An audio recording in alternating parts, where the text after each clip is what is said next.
재생의학, 재생의학, 낡은 장기를 새로 키워서 생명을 연장한다고? 실을 이유가 뭔가? 인간은 이를테면 보철물을 장착한 신과 비슷해졌다. 지구먼트, 프로이트. 내게 심장만 있어도 정말 법사. 자, 이런 사람들의 말이 있었다라는 거죠. 관절. 혹시 이런 생각이 들지 모르겠다. 너무 끔찍하다. 불쌍하기도. 어떤 무서운 병이 걸린 걸까? 사실은 그는 아무 병에도 걸리지 않았다. 데이비드 하스피리는 그 연령대의 남성에게 기대할 수 있는 가장 완벽한 건강의 소유자다. 사실 그는 작가이자 블레 러브 커피의 창급자이며 자칭 바이오 해킹의 아버지다. 하스피리는 가장 최신 기술이자 최고의 기술, 그리고 가장 희한한 기술인 장수 치료를 받는 인간 기니피그다. 그는 이러한 줄기세포 치료법이 관절을 튼튼하게 만들고 관절염을 예방하며 건강 및 운동성을 증진하고 수명을 늘려주는 잠재력이 있다고 믿는다. 필자가 그의 팟캐스트에 게스트로 참석하기 위해서 베벌리 힐스에 위치한 첨단 실험실을 방문했을 때 아스피리는 자신이 180세가 될 때까지 매년 2회 이 수술을 받을 것이라고 말했다. 아스피리 혼자만의 생각이 아니다. 대부분의 줄기세포 치료법에 실험적인 측면이 분명히 있음에도 불구하고 찰리신, 캡슨, 션, 메닝, 나다, 이제는 고인이 된 코비, 브라이언트, 전진사, 페리 등등 점점 더 많은 사람들이 이것을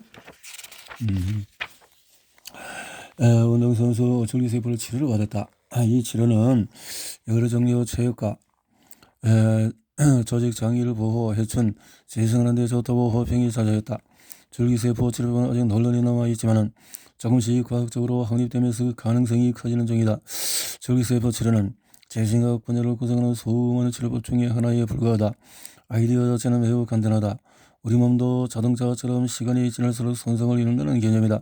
설령 장소가 이동으로 10년, 20년, 50년 더 살지라도 중요한 조직과 장기는 늘어난 기간을 사는 동안 힘겹게 작동할 것이다. 현대의학이 아무리 노력하고 발전해도 인력학 법칙을 거스르기란 쉽지가 않다. 결국 만물은 엔트로피가 낮은 상태에서 높은 상태로 이행하기 마련이다. 우리 몸도 이 법칙에서 예외가 아닌 탓에 쇠약해질 수밖에 없다. 그런 이유로 재생학 분야 과학자들은 인간의 신체나 조직, 기관이 그 기능을 다하는 자연스러운 현상을 막으려고 애쓰기보다 가급적 복구, 강화, 교체하는 방안을 강구하고 있다.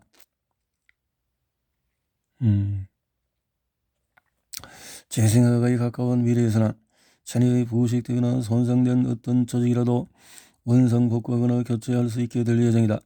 당신은 자신의 교체용 손가락, 발가락, 신장, 간, 치아, 심장을 실험실에서 키울 수 있게 될 것이다. 손상된 신경을 복구하고 뇌에서 새로운 뉴런과 시냅스를 자라게 하는 등 신경계까지도 다시 젊게 만들 수가 있다. 로봇이 시력, 청력, 운동 이렇게 하면은 인체가 2.0으로 재탄생한다. 줄기세포 치료의 현 주소는 줄기세포는 신체의 모든 세포 조직 기관으로 성장할 수 있는 만능세포.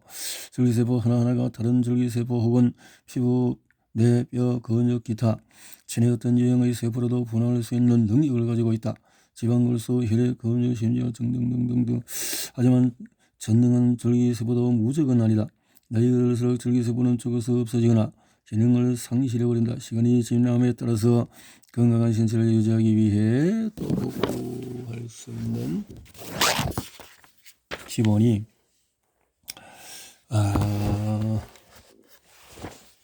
결과로 노화가 진행되면 손상되는 부위도 늘어날 뿐만 아니라 세포 복구 능력도 떨어진다.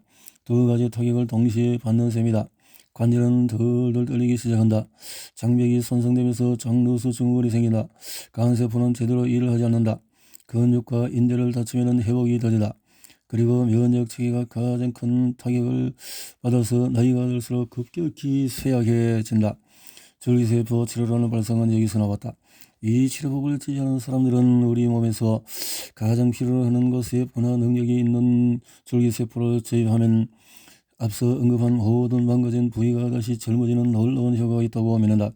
심지어 일부 과학자들은 줄기세포 치료가 제1형, 2형 당뇨병, 심장병, 뇌졸중, 알츠하이머, 파킨슨, 크론병, 루게릭병, 자폐증, 다발성경화증, 뇌성마비, 호흡기 질환, 자가면역질환, 척추나 피부, 뼈, 눈, 논상, 또 관절염, 백혈병, 난모형, 적혈구, 빈혈, 그 외에 수많은 질병의 증상을 경감시키는 효과가 있다고 믿는다.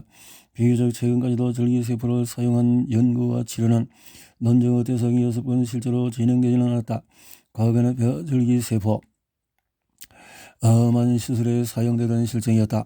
지금으로부터 10여 년 전 체외 수정 시술에 사용되지 않고 남은 뼈줄기세포를 수확하는 것이 윤리적인지를 둘러싸고 뜨거운 논쟁이 오갔던 때를 기억하는 독자들이 많을 것이다. 그 여파로 줄기세포 치료 연구는 몇 년이나 답보 상태였다. 그리고 야만학과 신야가 세포를 본래의 만능 상태로 되돌리는 방법을 발견하면서 폐하줄기세포의 필요성이 사라지고 줄기세포 연구가 재조명받았다. 오늘날 과학자들은 성체줄기세포가 데이브 아스베르의 지방과 골수처럼 원래 뽑아낸 부위가 아닌 다른 부위의 세포로 분화할 수 있다고 믿는다. 이것이 가능하다면 재생치료의 적용 범위는 굉장히 넓어진다. 야마나카의 연구 이후에 줄기세포 치료에 참여력을 두고 말 그대로 관심이 폭발했다. 독일 제약회사 바이에른 2019년 6억 달러를 들여서 미국의 생명공학 기업 부르륵 테라퓨틱스를 인수했다. 유전공학과 만능 줄기세포를 활용해서 신경계 질환, 심장질환을 연구하는 기업이다. 메이어 클리닉과 스탠퍼드 대학교 메디컬 센터 등 의학 연구를 선도하는 기관에서는 줄기세포를 활용해 외상성 손상을 입은 환자의 척수와 퇴행성 관절염 환자의 연구를 재생하는 연구를 수행 중이다. 미국에서만 줄기세포를 활용한 수천 건의 임상시험이 진행 중이다.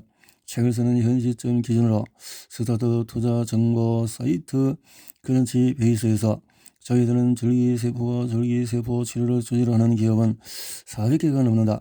천천히 하지만 확실하게 줄기세포 연구는 이제 열매를 맺고 있다.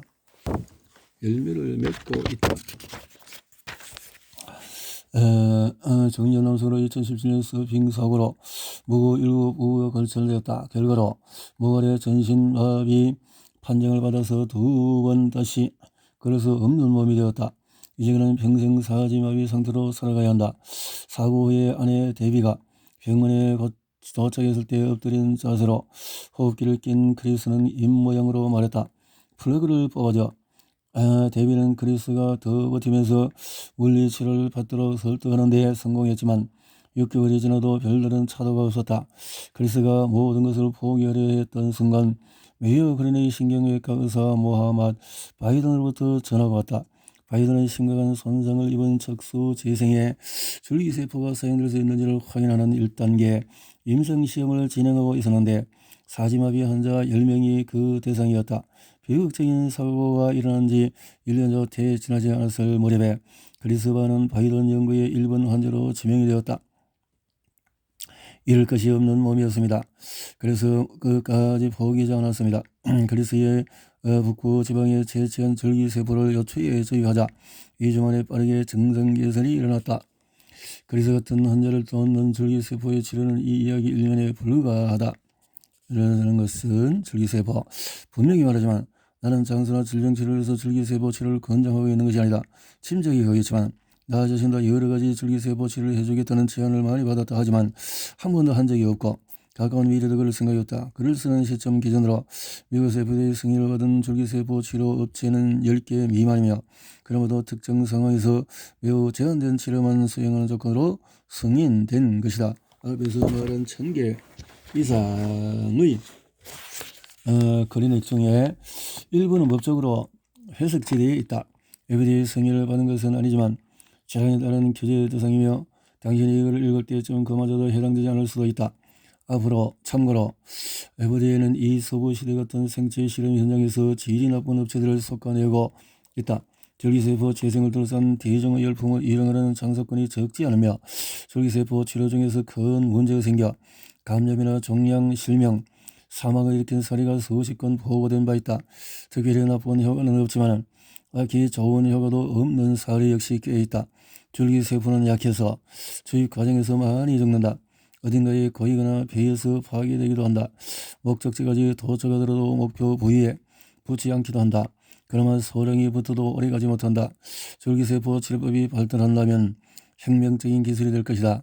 의사이자 재생학 전문가로 영원히 사는 법 등 여러 노화 관련 책을 저술한 테리 그로스만은 미국에서 승인을 받은 소수의 줄기세포 치료센터 중 하나를 운영한다. 줄기세포 치료는 아직 임상 시험 단계입니다. 하지만 척수 손상, 심장마비 이후 심근 개선, 또 노화로 인한 황반변성, 당뇨병, 파킨슨, 알츠 같은 심각한 신경질환에 효과적인 줄기세포 치료가 많이 나올 겁니다. 장기 이식을 넘어서 장기 재생으로 미국에도 9분에 1명씩 장기 이식 대기 명단에 이름이 추가가 되고 있다. 84%가 신장을, 12%가 간을 간절히 필요로 하고 있다. 그 외에 심장이나 폐에 췌장을 원하는 사람도 있다. 오늘날 이 숫자는 무려 11만 3천 명인데 세계를 눈을 뜨면 그 이식 대기자는 훨씬 늘어나 20배가 넘는 것으로 추정이 되고 있다는 거네요. 많은 사람들이 이 장기를 교체하면은 뭔가가 해결될 것 같은 그런 속에 기다리고 있다는 거죠.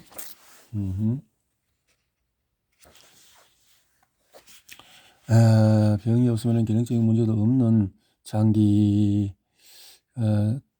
또 다른 문제는 적합성이 있다. 장기 이식이 성공하면 혈액형과 기타 조건들이 반드시 일치해야 한다. 그렇지 않으면 이식된 장기가 침입자로 인식되어서 거부 반응이란다. 안타깝게도 전체 장기 이식 중에 10에서 50%에서 실제로 거부 반응이 일어난다. 마지막으로 운반 문제가 있다. 원하는 장기가 기능을 잃지 않도록 보존해야 되는데 심장흡연은 6시간에 불과하다는 것이고 신장은 30시간, 췌장과 간은 12시간 이렇게 시간이 기증받은 장기를 보존하는 또 다른 해결책으로 장기를 냉동 보관하는 방법이 있다. 냉동 보관 자체가 새로운 개념 아니고 이렇게 하지만 아까운 실현될 장기의 냉장 보관은 이러한 황당한 꿈보다는 정전한 환자를 성공적으로 냉동하는 과정과 공통점이 훨씬 더 많다. 이런 것으로 연구가 된다는 미래의 비전과 꿈을 제시하고 있군요. 그렇지? 이게 확실히 다 이루어진 것은 아니고 하지만 만약에 장기 이식처럼 험난한 과정을 거칠 필요 없이 병이 걸리거나 노화에 또 장기를 우리 몸속에서 그것이 최소한 침수만 거쳐서 재생된다면 어떨까? 사실 장기 재생은 최첨단 기술이 없어도 어느 정도 가능하다. 피부는 인체에서 가장 큰 장기로 찢어지고 벗겨지거나 경미한 화상을 입을 때마다 스스로 재생 및 복구 과정을 거친다. 간은 60%까지 손상돼서 짧으면 30일 내에 스스로 재생된다. 하지만 장수의 가까운 미래 실험에서는 실험실 자신의 몸 안 혹은 다른 동물의 몸 안에서 그리고 3D 바이오 프린터에서 완전히 새로운 장기를 만들어낼 수가 있다. 심지어 이 장기는 본인의 세포로 만든 것이므로 거부 반응이 일어날 리가 없다. 장기 이식 순서를 기다리느라 걱정할 필요도 없다. 믿어지지 않는가? 이 분야에서 현실로 일어나고 있는 일을 한번 살펴보자. 샤미카 버라지의 사례도 있다. 이등병인 그녀는 사업으로 길을 잃었다. 의사는 흉곽에서 취한 연골로 새로운 길을 하나 만들어 주었다. 마지막으로 소개할 펜실베니아주 소재의 스타트업 레이제네시스는 생명공학 기업 주브네센스와 장수 비전 펀드의 지원을 받아 새로운 장기를 당신 몸 안에 키우도록 도와준다.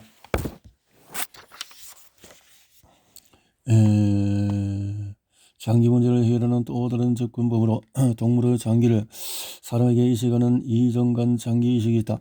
개념 자체는 오래되었지만 면역 반응 문제로 20년 전 폐기되었다가 현재 새로운 접근법으로 발견으로 다시금 떠오르고 있다.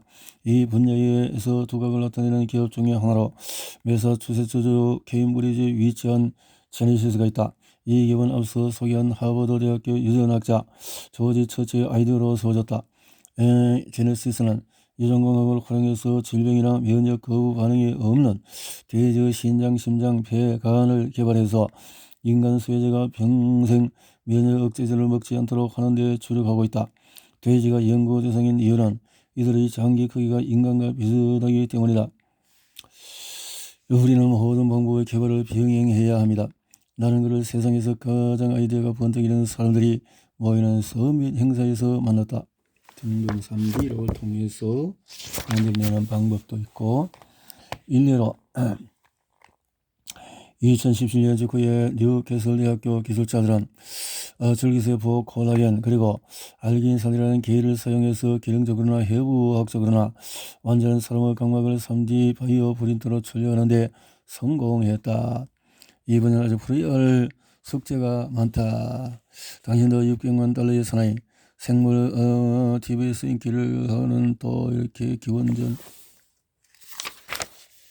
본래 신체의 부위를 기계 장비로 교체하거나 보완하는 것은 전혀 새로운 일이 아니다.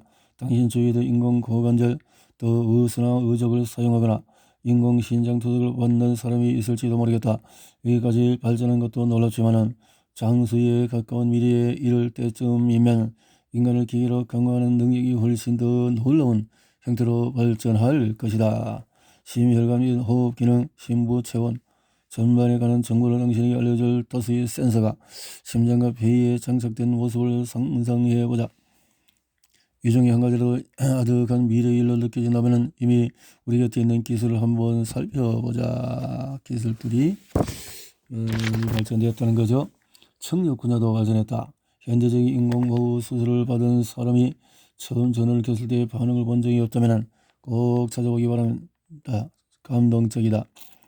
생체 공학팔은 어떨까? 존스 홉킨스 응용물 연구소에서 개발한 의선은 실제 팔과 크기가 동일한 터미네이터 팔로 이렇게 의수관입니다. 이제 제8입니다. 생체공학 신장 개발에도 점점 가까워지고 있다.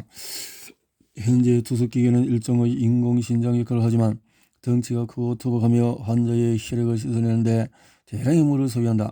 현재 세계 곳곳에서 연구진들 실리콘막 여과기술, 빛으로 혈액에서 독소를 제거하는 기술 등을 적용한 소형 경량 투석기기를 최초로 출시하기 위해서 경쟁하고 있다는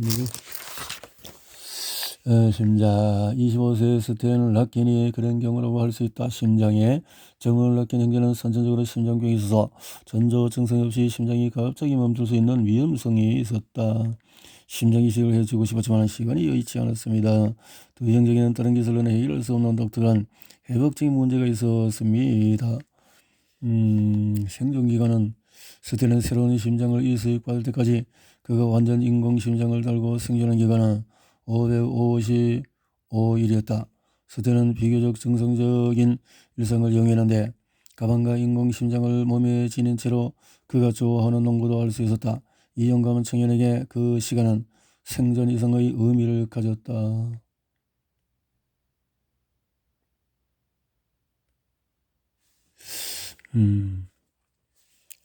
젊은 피수혈. 이 분야는 실현되려면 아주 한참 멀었지만 왠지 생소하지 않은 아이디어가 하나 있다. 드라마 실리콘밸리를 좋아하는 시청자는 2017년 에피소드 중에 악당인 억만장자 케빈 벨슨 사업 프레젠테이션 도중에 건강한 젊은이로부터 수혈을 받는 장면을 기억할 것이다. 이 장면은 흔히 젊은 피수혈로 알려진 서로 다른 발달 단계의 개체들의 접합을 풍자하고 있다. 이론대로라면 나이 든 사람이 젊고 건강한 사람의 혈장을 정기적으로 수혈받으면 염증 감소, 줄기세포 증식, 알츠하이머 병과 관련된 아밀로이드 플라크 감소, 그 외에 암과 신장병 예방에 도움을 효과를 볼 수 있다고 한다. 건데요.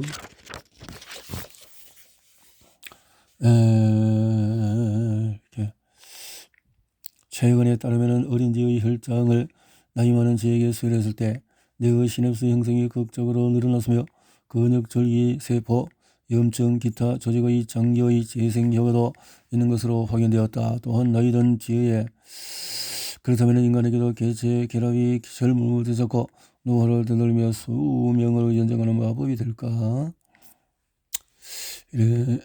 만병통치약이라는 표현을 좋아하지는 않지만 10대의 피에는 뭔가 다른 점이 있습니다.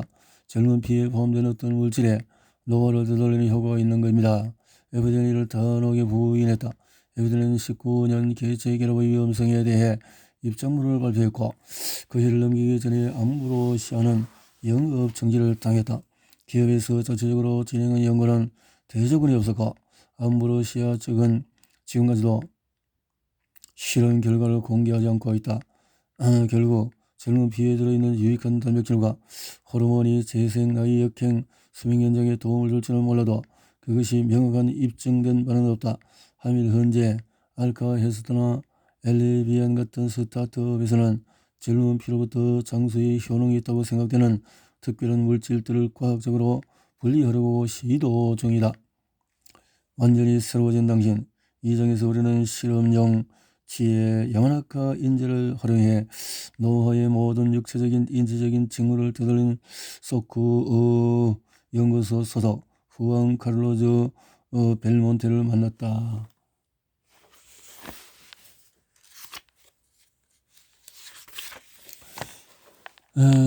가령 2019년 실험용지를 대상으로 한 실험에서 야마나카 인재로 시각세포를 재프로그래밍하자 시력상실, 시신경손상, 능력적인 개선이 되었다. 데이비드 싱클레어는 그림 의지하는 미래의 우리 몸을 원하는 생물학적 연령으로 들을 수 있는 그림을 그린다. 이 유전자는 45세까지 아무 변화가 없다가 항생제를 복용하면 신호를 받아서 활성화된다. 싱클레어는 이렇게 얘기했습니다. 손상등 장애는 회복되고 당뇨병과 심장병이 생기기 전으로 돌아가며 그 머리카락이 사라지고 주름이 펴질 수도 있다. 프랜시스 쓰고 제럴드의 소설 벤자민 버튼 시간을 거꾸로 간다. 주인공 벤자민 버튼이 나이를 거꾸로 먹는 것처럼 다시 35세로 돌아가는 기분을 느낄 것이다. 30세도 25세도 가능하다. 벤자민 버튼과 다른 점이 있다면 우리는 중간에 멈출 수 있다. 항생제를 먹지 않으면 재프로그래밍 요소가 활성화되지 않으므로 해당 유전자의 스위치가 꺼진다. 항생제. 이러한 수명 연장 방식이 건강에 관심 있는 일반인이 접근할 수 있는 수준이 되려면 가까운 미래의 다른 재생치료법처럼 많은 연구가 진행되어야 한다. 나는 당신이 지금 당장 줄기세포 주사를 맞고 젊은 피 혈장을 서열받고 야마나카 인자를 찾아 본인의 세포를 프로그래밍하는 것을 추천하지는 않는다. 이 요법들이 효율성을 넘어서 신뢰성까지 확보하려면 아직 갈 길이 멀다. 지금까지 우리는 병의 근본을 찾아내서 우리의 건강과 장수를 안겨줄 유전공학에 대해서 이야기를 했다. 유전공학에 대해서 그리고 인체 2.0이 나올 재생기술의 가능성에 대해서 논의했다. 하지만 우리는 과학자관이므로 손을 거 그냥 약 하나로 어떻게 안 되나요? 라는 질문을 던질 수 있다. 사실 과학자라도 생각이 다르지 않다. 여러 장수 분야를 선도하는 과학자와 투자자들도 같은 고민을 하고 있다. 그리고 그들 중에서 일부는 어쩌면 이 분야를 통틀어 가장 대담하고 원대한 시도를 하고 있다. 그것은 바로 장수를 담은 아력을 만드는 것이다.